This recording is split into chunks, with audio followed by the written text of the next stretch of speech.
Well, we were married a year ago, last June. Yeah. And we had discussed, whether or not to have a baby together. And I think that's something that we both really want. And where I'd had the tubal, of course our chances were zero without that. But being good Christians that we were, we kept praying about it and asking the Lord, what to show us what we should do. And one day I finally just said, well, God, I'm one of those tangible people. I need a son. Are you with us? Should we proceed, further than just praying about it? And I said, well, for me, my son to me will be if you allow Lewis to have a dream that we have a baby, and then allow him to tell me about it. Well, months went by and nothing. And then scared me to death. I was at home watching TV. Because Becky works at the lab at home. She works second shift.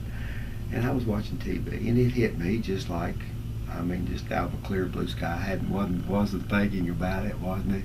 Hadn't even contemplated it. And our church is big on dedication of the new babies. So our pastor will bring the baby up, introduce him to the congregation. This is our newest member, whatever. And just, it was just so clear that hair on the back of my neck stood up. And just little curly-haired, red-haired girl, blue eyes. Dave was walking her around and said, this is Esther Alessandra Slate, our newest member. And I called Becky, and I said, honey, you're not going to believe this, And she said, I got to sit down. I said, yeah, you better. I had to too. Yeah. But I don't know. I had no earthly idea even thinking about that. Wasn't even contemplating about a baby or anything. It just hit me out of a clear blue sky. I said, whoa, that got my attention. That's what I said, well, maybe we need to do a little bit more than just pray about this, And so then what happened? We went and saw a surgeon, and it was not a very good experience. We drove down from Bristol to Knox, once in a couple-hour drive. And he walked in, or Becky walked in, and he said, you're 46, I can't do a thing for you, just walk out. That was it. Really? Yeah, basically, I hate to be critical of the man, but he said, yep, you're 46. He said, there's just a cutoff at 46. Never had success past 46 and live.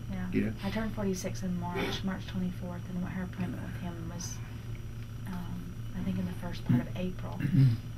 And I was like, well, how does my body know that it's time to cut off? You know what I mean? And he's like, yeah.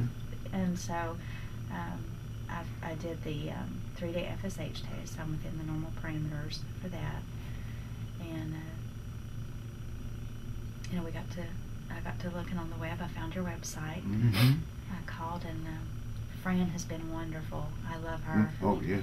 She and Laura both have been very helpful and talking with me, answering questions and everything. And we've watched some of your videos on the website. And I was really worried about the BMI. I've lost 50, according to your scales, I've lost 56 pounds this past year. No kidding. So, intentionally, too.